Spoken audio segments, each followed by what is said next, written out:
Olá, eu sou o Wilson, do grupo de oração Homens que Oram. Você viu que legal? Estamos começando mais um ano, a primeira pré-vigília, a primeira vigília. Como é gostoso começar um ano com Deus, como é gostoso iniciar em comunhão com Deus. Então, não perca essa oportunidade, convide quem você conhece para assistir à vigília. Essas pessoas precisam tanto de Deus como nós. E você sabe, Deus nos ama. Hoje é o dia da preparação. Estamos nos preparando para o santo dia, o santo sábado. Como é bom saber que depois de uma semana de muita luta, muitos problemas, talvez alguns até não resolvidos, mas sabemos que Deus não nos abandona, que Deus nos dá a vitória. Então, que esse santo sábado seja um sábado de paz, vitórias, proteção e muita bênção para você. Te convido para orarmos agora, pedir que o Santo Espírito intervenha nessa pré-vigília, na vigília de amanhã, que Deus proteja a Cesiane, a equipe que trabalha nos bastidores, atendendo as pessoas, orando, e por toda a equipe de intercessão. Vamos orar? Senhor poderoso Deus, agradecemos por mais um santo sábado na nossa vida. Agradecemos por mais uma pré-vigília, por mais uma vigília. Senhor, como é gostoso iniciar o ano do teu lado. Nós sabemos que muitas pessoas precisam de ti, assim como nós precisamos. Então, Senhor, envia o teu Espírito Santo para o coração delas, que elas possam acessar o link e ver essa maravilha que é a nossa vigília. Senhor, abençoa cada um de nós, abençoa a Cesiane. Dá inspiração para ela, dá inspiração para as pessoas que vão falar. Senhor, cuida de todos nós, cuida da nossa família, cuida dos nossos filhos. Tira todo o mal que quer começar nesse ano para nos prejudicar. Nós sabemos que essa pandemia está muito difícil. Alguns irmãos foram atingidos por ela, alguns até dormiram no Senhor. Mas, Senhor Deus, nós te pedimos, nos livra de todo mal.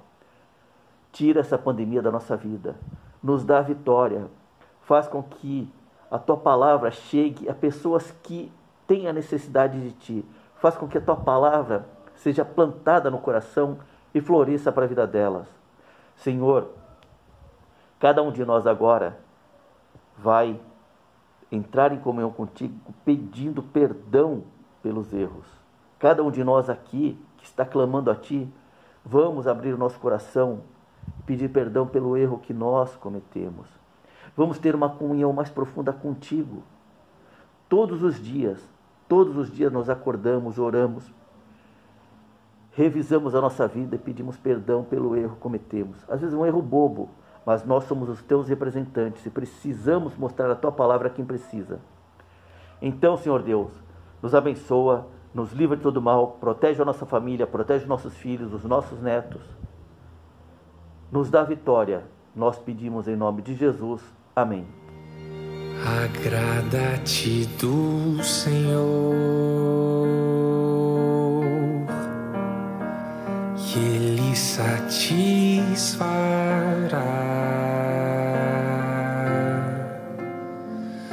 os desejos do teu coração, os desejos do teu coração.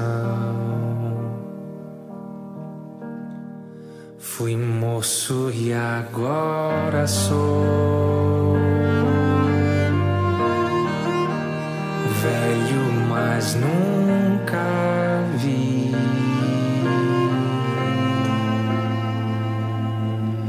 o justo desamparado,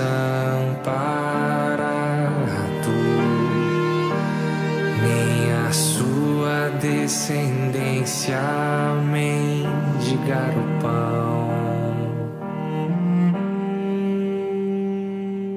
Entrega o teu caminho ao Senhor.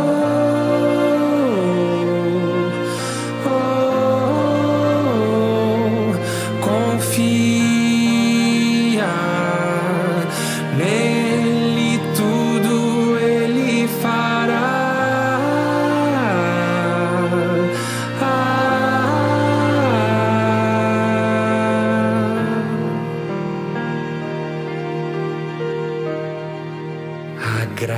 Lembra-te do Senhor e Ele satisfará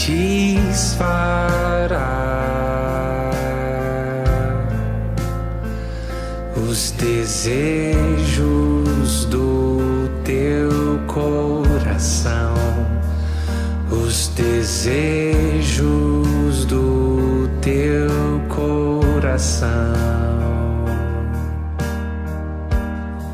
Fui moço e agora sou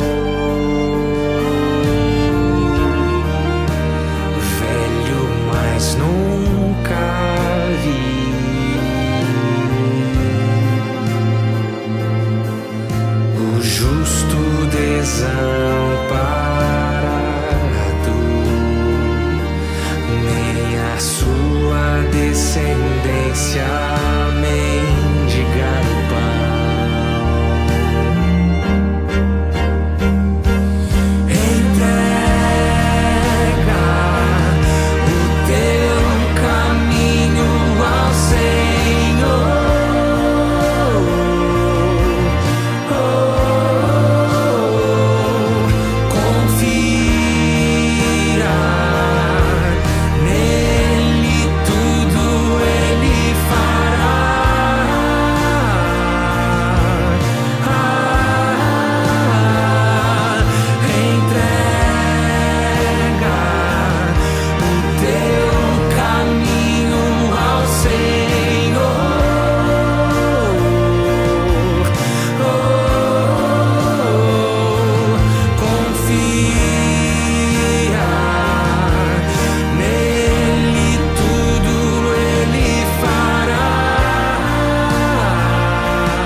eu queria falar com vocês um pouco sobre uma questão que tem mexido comigo ultimamente. Eu vou colocá-la até de maneira um tanto codificada. Cuidado com aquilo que você deseja, porque você pode receber. O que eu quero dizer com isso? Bem, vocês já ouviram falar num livrinho? Eu já vi esse livrinho em várias bancas de jornal, às vezes em aeroporto a gente encontra. Respostas cretinas para perguntas imbecis. O título do livro é esse mesmo. Como é que é? Respostas cretinas para perguntas imbecis. É um livro desses de comédia. Eu nunca comprei, não gastei dinheiro com isso. Mas eu confesso que a curiosidade, eu folhei alguns. Tem alguns livros ali que às vezes a gente folheia enquanto está esperando um avião, ou mesmo no rodoviário, quando está esperando um ônibus. A gente não anda só de avião. E nesse livro ele traz aquelas perguntas assim: ô mãe, você já chegou? Não, tô lá ainda. Você compreende? Até eles colocam alguns casos da mulher brava com o marido, e ela tem uma historinha lá que eu me lembro que a mulher, ele estava percebendo que a mulher era brava, e aí ela falou assim: eu quero café. Ele falou: tá bom, vou fazer o café para você, meu amor. Aí ele fez o café, falou: meu amor, você quer que eu leve na xícara? Ela falou assim: não, joga no chão e vem lambendo. Então, quer dizer, são respostas cretinas para perguntas imbecis. E todos nós, às vezes, fazemos perguntas imbecis, perguntas que não há necessidade de serem feitas. Todos nós, inclusive esse que vos fala. Mas lembrando daquele livrinho, parece que Jesus, às vezes, fez algumas perguntas óbvias. E o exemplo que eu tenho aqui em mente é quando ele ia curar uma pessoa e ele perguntava: o que você quer que eu faça? O caso clássico aqui é o caso do cego Bartimeu. O cego, quando ouviu falar que Jesus estava passando ali em Jericó, ele veio gritando: Jesus, filho de Davi, tem misericórdia de mim, tem misericórdia de mim. E Jesus falou: o que você quer que eu faça? Que pergunta óbvia. Ele era cego. Jesus tinha a fama de multiplicar pães, de ressuscitar mortos, de curar enfermos, de expulsar demônios, curar o coxo. Jesus era um homem que fazia milagres. Ele era cego. E Jesus pergunta: o que você quer que eu faça a você? Parece uma daquelas perguntas óbvias demais. Porém, eu jamais teria coragem de classificar Jesus como sendo alguém que faz uma pergunta imbecil. Não parece ser o caso. Jesus não se encaixaria nos exemplos desse livro que eu falei, comprado em aeroporto. Se Jesus fez uma pergunta tão óbvia, havia um motivo por detrás dessa pergunta. E isso me inquietou por alguma época. Eu perguntei: então por que Jesus fez uma pergunta tão óbvia? Jesus era Deus, mesmo em forma humana, ele tinha as revelações do Pai, ainda que ele não usasse a onisciência dele enquanto esteve aqui na Terra, porque, por exemplo, ele falou que com relação à volta dele, nem o Filho sabia, nem os anjos, senão somente o Pai. Contudo, ele tinha coisas que o Pai revelava para ele. Então, por que Jesus fez uma pergunta desse tipo? Uma pergunta tão simples. Ah, você já está aqui? Não, ainda estou lá. O que você quer que eu faça com você? Parece até brincadeira, parece rasgar dinheiro na frente de pobre. Bom, vamos estudar a história em alguns dos relatos ali. Ela é repetida no texto de Lucas, ela é repetida no texto de Marcos. Eu vou ler o texto de Mateus. Mateus capítulo 20, versículo 29 em diante, diz assim: saindo ele de Jericó, uma grande multidão o seguia Jesus. E eis que 2 cegos, sentados à beira do caminho, ouvindo dizer que Jesus passava, começaram a gritar: Jesus, filho de Davi, tenha compaixão de nós. Aparentemente tem uma contradição aqui, porque no outro evangelho sinótico diz que Jesus estava entrando em Jericó. Aqui diz que Jesus estava saindo de Jericó. Nos outros relatos dizem que havia apenas um cego, aqui que são 2. Lá fala de um, que o nome até era Bartimeu. Seria uma contradição da Bíblia? Jesus estava entrando ou saindo de Jericó? Vamos começar por essa questão geográfica. As escavações arqueológicas da Jericó, não da Jericó do tempo de Josué, essa fica em Tal al-Sultan, ali em Jericó, mesmo Jericó atual. Eu estou falando da Jericó da época de Herodes, da época do Novo Testamento, que é afastada. Esta escavação arqueológica demonstra que a Jericó da época do Novo Testamento, ela tinha 2 tipos de portas, assim, quase que uma sobre a outra, de forma que se você estiver saindo da cidade, dependendo de onde você está saindo de uma porta e entrando na outra, compreende? Jesus poderia estar vindo e ele sai de uma porta, porque as duas portas davam uma ideia geográfica de entrada e saída. Então você podia, ao mesmo tempo, estar saindo de uma porta e entrando noutra. Alguns comentaristas pensam que pode ser esta a explicação do texto. Provável. Eu não a descarto, não. Principalmente do ponto de vista arqueológico, eu não a descarto. Mas eu também não acho que eu precise me valer dela para defender... Olha o passarinho cantando, vocês estão ouvindo? A gente está gravando aqui e os passarinhos estão participando. Esse é o NASP, viu, pessoal? Quem não tem oportunidade de conhecer o NASP, vem aqui um dia. É um lugar muito gostoso, bucólico. Já tem 21 anos que eu trabalho aqui. E não estou no céu ainda, mas eu consigo ter alguns vislumbres do paraíso morando nesse lugar aqui. Não estou falando só para ser politicamente correto, não. Quem estiver me assistindo, que foi aluno daqui, certamente vai falar que saudade do internato, que saudade do internato, que saudade do NASP. Alguns membros da Novo Tempo foram alunos aqui, falar que gostoso voltar nesse lugar. Mas deixando os passarinhos cantando lá, vamos voltar ao que eu estava explicando para vocês. Eu, particularmente, não creio que eu precise me valer sempre de algum artifício literário para explicar as pequenas contradições da Bíblia. Eu posso apenas admitir que houve, de fato, alguma contradição humana que em nada desautoriza o texto sagrado. Se Jesus estava entrando ou saindo da cidade, o que importa é que ele estava ali e fez o milagre. Você sabe que as pessoas especialistas na área do direito, especialmente o direito de debate mesmo, de tribunal, aquele direito forense, eles já têm constatado que duas pessoas, quando vão testemunhar um fato, para que o depoimento delas seja espontâneo, autêntico e verdadeiro, eles têm que conter pequenas contradições. Há desembargadores que dizem isso. Quando você pega duas testemunhas falando a mesma coisa de A a Z, sem errar numa vírgula, sem se contradizer numa vírgula, você pode dizer que aquelas testemunhas foram orientadas, foram compradas ou decoraram o script para poder falar. Porque quando a coisa é espontânea e legítima, há pequenas contradições, inevitavelmente, contradições de ordem subjetiva. Por exemplo, para mim, o que pode parecer uma velocidade normal, para o outro pode dizer que o sujeito estava a alta velocidade. Percebem? Eu, de repente, posso visitar uma casa que eu acho confortável e alguém falar que era uma mansão esplendorosa. Esses erros de subjetividade acontecem, até mesmo somos traídos, às vezes, pelos nossos sentidos. Eu posso, por confusão, pensar que a moça que me atendeu ali no cartório estava vestindo uma blusa vermelha, quando na verdade ela não estava com uma blusa vermelha. Esse tipo de coisa acontece. Agora, é lógico que existem pontos centrais num depoimento que a estes não cabe contradição. Nos pontos centrais, os evangelistas são harmônicos uns com os outros, mas nos pontos periféricos existe uma certa subjetividade que um acaba, de certa forma, contradizendo o outro. E qual a vantagem disto para mim hoje? Bom, pegando o que dizem os especialistas em direito, é a forma que eu tenho de dizer academicamente que o depoimento da Bíblia é um depoimento honesto, legítimo, espontâneo e histórico. Não foi algo inventado, não foi algo costurado. E em segundo lugar também eu posso usar esse argumento para provar que o texto bíblico, ao contrário do que alguns supõem por aí, ele não foi alterado ao longo dos anos. Se a igreja tivesse editado o texto para satisfazer a sua própria teologia, como muitos dizem por aí, estas pequenas contradições teriam desaparecido.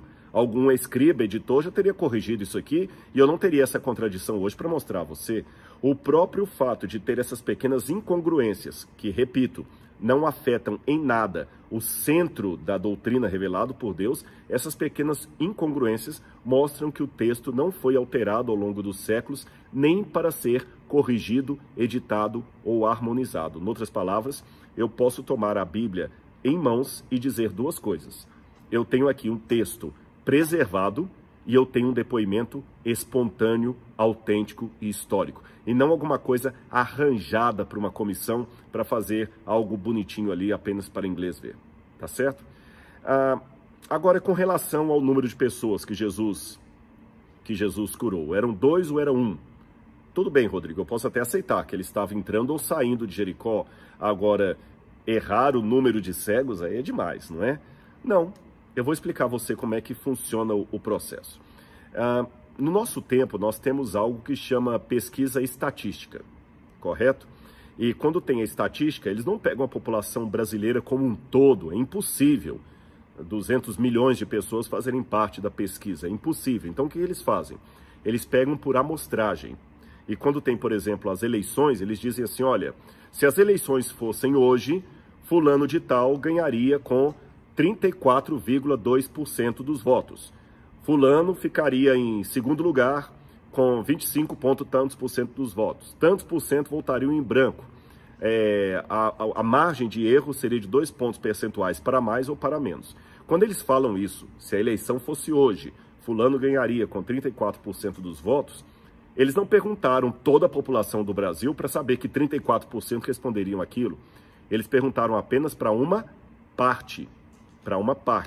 Mas, na hora de dar a entrevista, acabam fazendo que aquela parte represente o todo, mesmo que o todo não esteja contemplado naquela pesquisa. Compreendeu o processo? Na época de Jesus também era isto. Muitas vezes pegavam a parte pelo todo.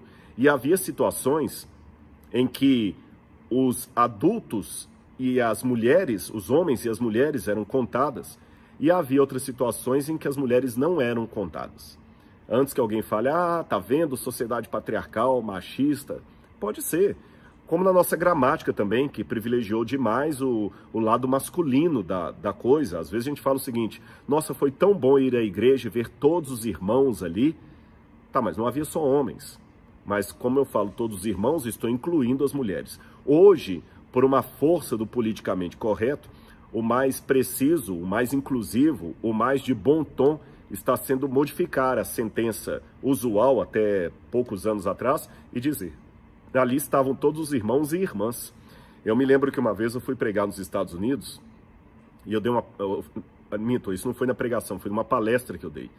E quando eu dei a palestra, eu sempre peço a algum nativo da língua que observe a minha fala para ver os meus erros de pronúncia, de concordância, etc. Afinal de contas, não é a minha língua mãe.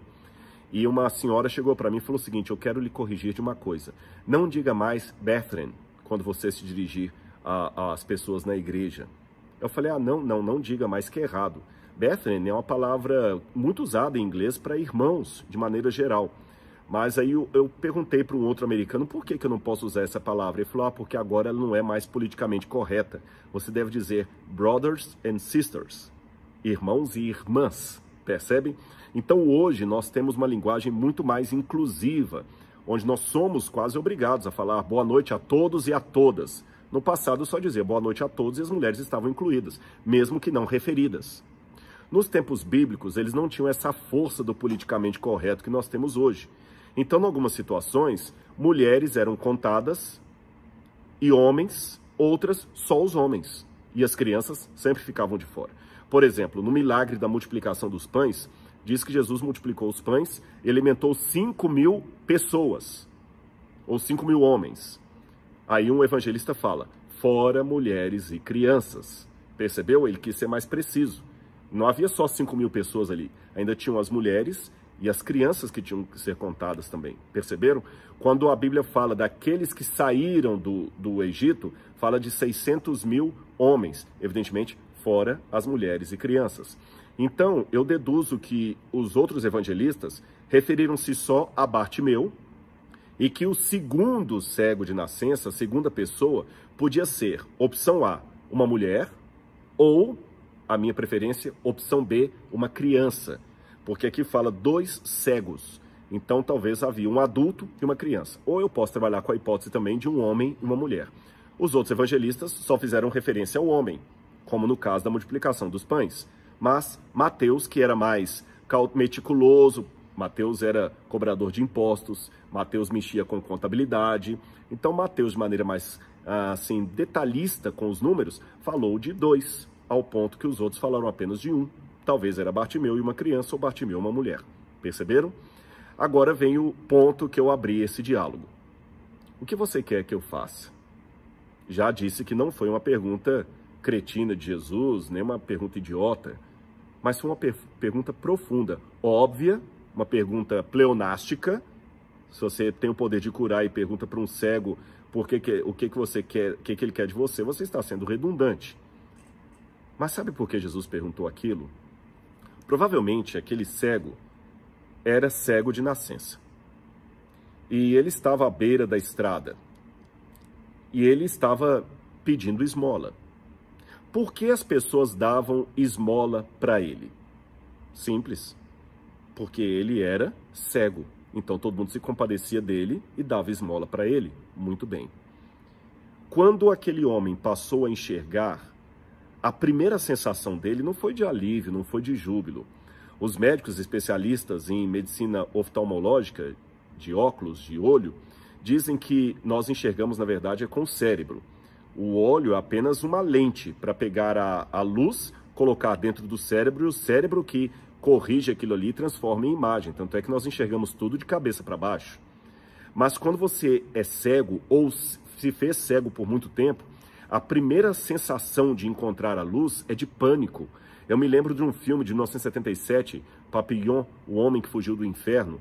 E nesse filme tem uma cena, é uma história real de um homem que fugiu de uma penitenciária nas Guianas francesas, na Ilha do Diabo que ele estava. E tem uma cena em que eles colocam aquele homem dentro de uma solitária. Ele fica no escuro por muitos e muitos dias. Quando os homens tiram a lona de cima de onde ele estava naquele buraco, que a luz do sol bate ali, ele assusta e grita e corre e vai para debaixo da cama, procurando o escuro. Porque a primeira sensação de encontrar a luz depois de um período de trevas é uma sensação muito desagradável. Então, Bartimeu, quer fosse cego de nascença, eu falei que é uma hipótese, quer ele tenha se tornado cego em alguma parte da sua vida, o fato é que ele estava completamente no breu, e quando ele voltasse a enxergar, o primeiro sentido seria de pânico, de susto. Perceberam? Além disso, como ele ganhava a vida? A partir da sua cegueira. Porque ele ficava cego à beira da estrada e as pessoas, por dó ou piedade religiosa, ou até para aparecer, para se fazer de bonzinhos, davam o dinheiro para ele, davam as moedas para ele. Agora, quando ele voltasse a enxergar, depois do susto de receber a luz, viria o problema de no dia seguinte ele não ter um emprego. E como ele iria se sustentar? Talvez fosse um homem adulto, aprender uma profissão adulta é mais difícil. Eu hoje, se tivesse que rasgar tudo que eu faço, deixar de mexer com teologia, com arqueologia e fazer uma nova faculdade, eu confesso para vocês, de uma área completamente distinta, se eu fosse hoje estudar, sei lá, matemática, eu não sei se eu teria o mesmo sangue, a mesma energia de quando eu tinha 18 anos. Começar do zero uma carreira, aprender tudo depois de adulto é mais difícil. Ele não tinha uma profissão, ele não era carpinteiro, não era pescador, não era agricultor, não era ferreiro. Era um homem velho e desempregado. E que não tinha mais nenhum motivo para pedir esmolas, porque agora ele enxergava. Você está percebendo quão profunda era a pergunta de Jesus? É como se ele perguntasse assim, eu sei que você quer que eu faça você enxergar, mas é isto mesmo que você quer? É isto mesmo que você quer? Cuidado, porque eu posso fazer. Mas lembre-se, com a bênção da dádiva, vem também o prêmio, vem também o preço por manter aquilo. Eu tenho que ter um preço, eu tenho que pagar um preço. Muitas pessoas querem ter um filho, mas não querem a responsabilidade de educar esse filho nos bons caminhos do bem, da justiça, da coerência, da ética. Muita gente quer ter um carro, mas não quer pagar gasolina, IPVA. Eu, quando era criança, eu sonhava em ter um carro, mas na minha quimera infantil, eu só queria ter um carro. Eu não queria ter o desastre de não achar vaga para estacionar, eu não queria ter o problema de ter que ficar sempre mandando lavar, eu não queria ter o problema de trocar o óleo, de pagar o bendito do IPVA todo ano, eu não queria ter o risco de atropelar alguém. Quando eu era criança, eu lembro que uma vez numa igreja, eu estava lá e deu uma batida de carro do lado de fora da igreja. Vários levantaram e foram para a janela olhar. E eu tinha uns 14, 15 anos, eu falei que absurdo. Todo mundo parou o culto para olhar a batida, mas eu dizia aquilo porque eu não tinha um carro na rua estacionado lá. Perceberam? A gente quer o carro, mas não quer pagar o IPVA, nem o seguro obrigatório, nem o posto de gasolina. Queremos dançar, mas não queremos pagar a orquestra. O que você queria que Jesus fizesse para você hoje? Pense bem. Se você dissesse hoje, Senhor, eu quero que o Senhor faça algo por mim. Peça com fé, mas peça também com responsabilidade, porque Jesus pode dar aquilo que você está pedindo. Mas lembre-se que com a bênção de Cristo vem demandas. Você agora não pode mais mendigar, você não é mais cego. Você agora não é mais um coitado da sociedade. Você agora tem que procurar um emprego e talvez terminar o dia seguinte sem comida, porque você ainda não tem um emprego e também não tem mais motivo para ser um esmoleiro, um cego. Percebeu? Então, você quer mesmo a bênção de Deus e está disposto a pagar o preço pela manutenção dessa bênção? O que você quer? Jesus pode fazer, mas cuidado, porque uma bênção de Deus numa vida irresponsável pode virar uma maldição. Quase Isaac virou uma maldição para Abraão, que começou a idolatrá-lo como se Isaac fosse o próprio Deus. Foi preciso o Senhor falar com Abraão: você vai subir agora no Monte Moriá e vai matar Isaac e sacrificar a mim para eu ver se você ainda me ama. Cuidado. Até uma bênção de Deus pode virar uma maldição quando eu não tiver responsabilidade. O carro que eu tanto sonhei em ter pode virar uma arma para matar alguém se eu dirigir com imprudência. E então, o que vamos pedir a Jesus hoje? Que Ele possa nos atender e também nos dar sabedoria para sabermos como agir e como usar as bênçãos que o Senhor nos dá.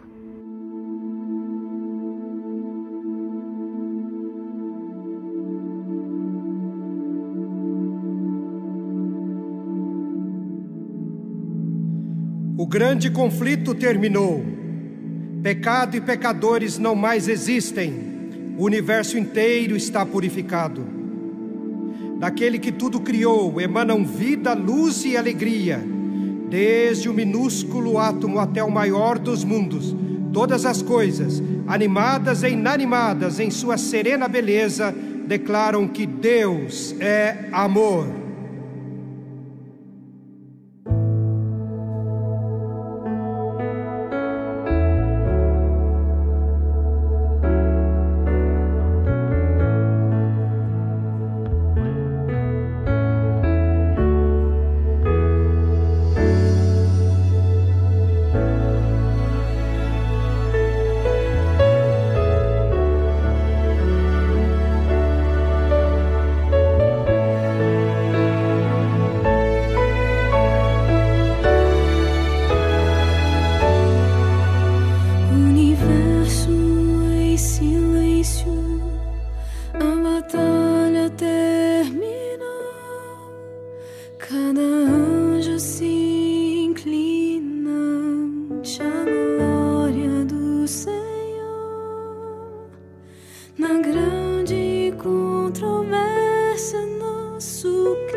Cristo à vista ao Pai, ergue as marcas da vitória que na cruz venceu o mal. Mesmo sem dizer mais nada, é tão fácil de entender. O seu sangue me salvou e estou para sempre com você.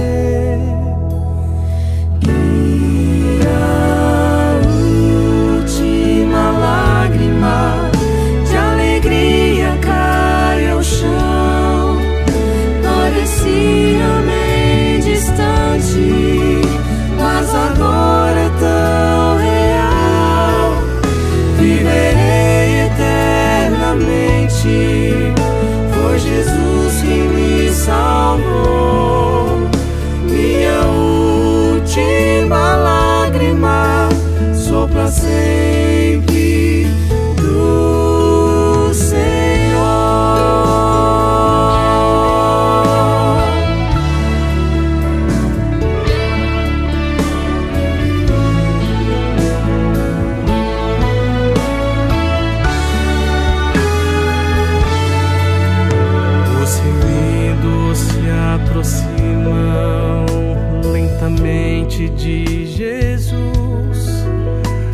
seus pés estão coroas em memória à sua cruz. Os reinos deste mundo são para sempre do Senhor. Anjos cantam a vitória em perfeito louvor. E do alto de seu trono, Cristo olha para mim. Vejo as marcas que me abriram o caminho até ali. Não consigo dizer nada, mas é fácil de entender. O seu sangue me salvou e estou pra sempre com você. E a última lágrima de alegria cai ao chão. Parecia bem distante, mas agora é tão real. Viverei eternamente.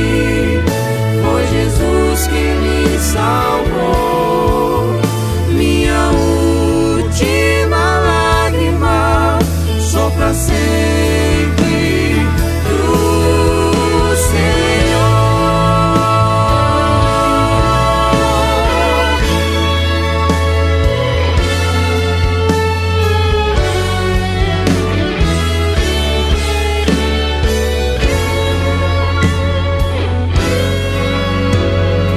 E a última lágrima de alegria cai ao chão. Parecia bem distante, mas agora é tão real. Viverei eternamente. Foi Jesus quem me salvou. Minha última lágrima só pra sempre do Senhor.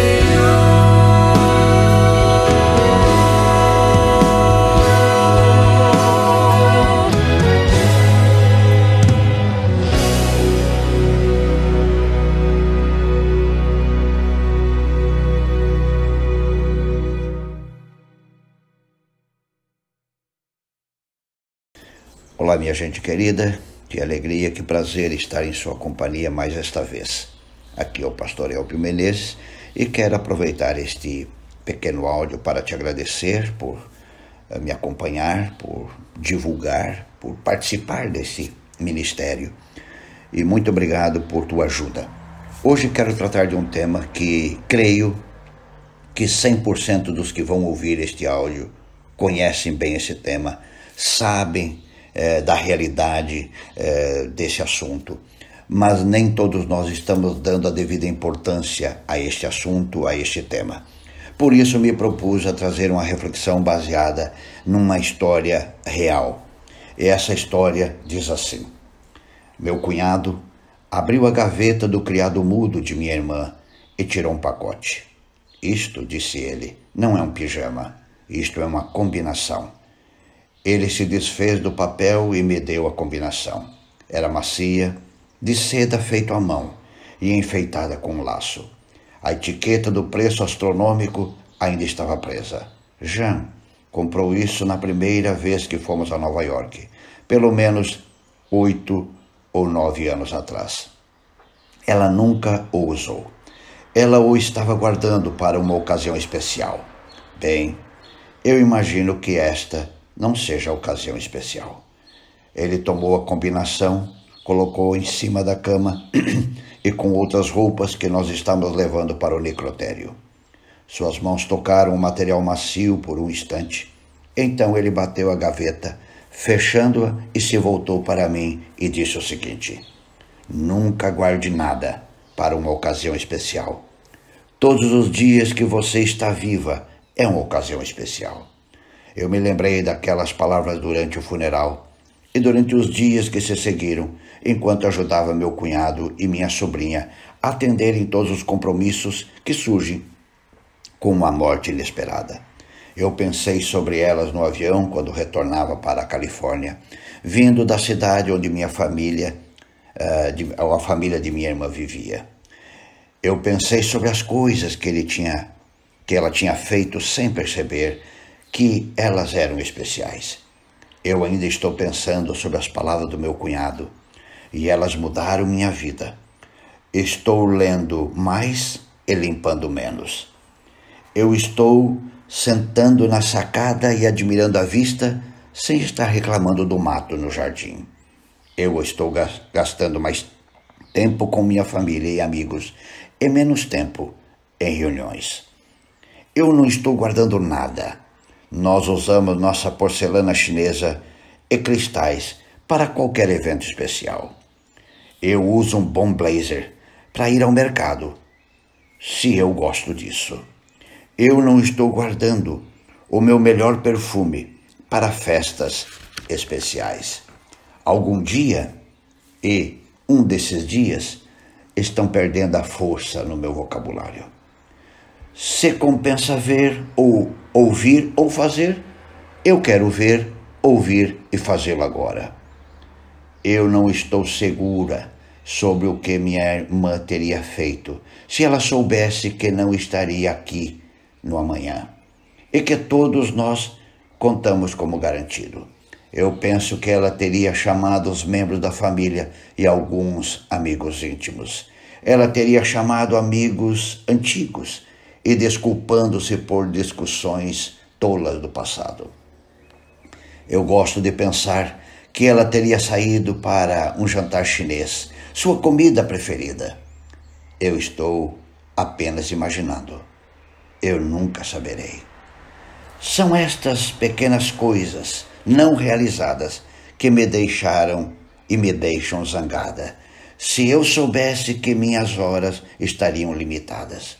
Zangada porque eu deixei de ver bons amigos, os quais eu iria ver algum dia. Zangada porque eu teria escrito cartas que eu tinha a intenção de escrever um desses dias. Zangada e sentida porque eu não disse ao meu marido e filha o suficiente sobre o quanto eu os amo verdadeiramente. Eu estou tentando muito não adiar, reter ou economizar nada que poderia trazer riso e brilho para nossas vidas. E todos os dias de manhã eu abro os meus olhos e digo a mim mesma que hoje é um dia especial. Todos os dias, todos os minutos, todo o fôlego, verdadeiramente é uma dádiva de Deus e, portanto, hoje é um dia especial. Meu querido amigo, minha querida amiga, quando li esta história, fiquei pensando na fragilidade da vida e nos nossos alguns dias, um desses dias que nós costumamos de usar. Nós gostamos muito dessas expressões. Algum dia eu faço, um desses dias eu vou, em algum momento eu farei. Meu querido, essa história nos ensina que nós temos apenas o momento presente, só agora. Não deixe para algum dia ou um desses dias coisas especiais. Há uma frase que eu encontrei no livro Testemunhos para a Igreja, volume 2, página 36, que me chamou muito a atenção. É uma frase bem curtinha, mas ouça com atenção o que está ali.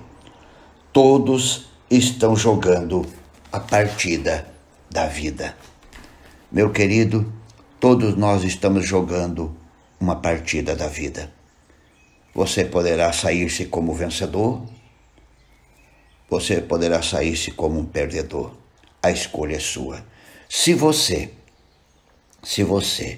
ficar protelando coisas para amanhã, você vai perder.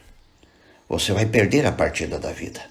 Se você aproveitar cada minuto do momento presente para fazer aquilo que você sabe que tem que ser feito, para dizer as palavras que você sabe que tem que ser ditas, você será um ganhador. Então agora é contigo. Nós estamos jogando a partida da vida. Todos nós estamos jogando a partida da vida. Você pode ser um perdedor ou um ganhador. Depende que visão você tiver melhor. Se você tiver a visão correta da fragilidade da vida e da escassez de tempo, você não deixará nada para um dia especial. Você não deixará nada para um dia desses. Você fará tudo agora. Você fará tudo hoje. Ame, fale, brinque, se alegre hoje. O amanhã não é garantido. Pense nisso e que Deus te abençoe.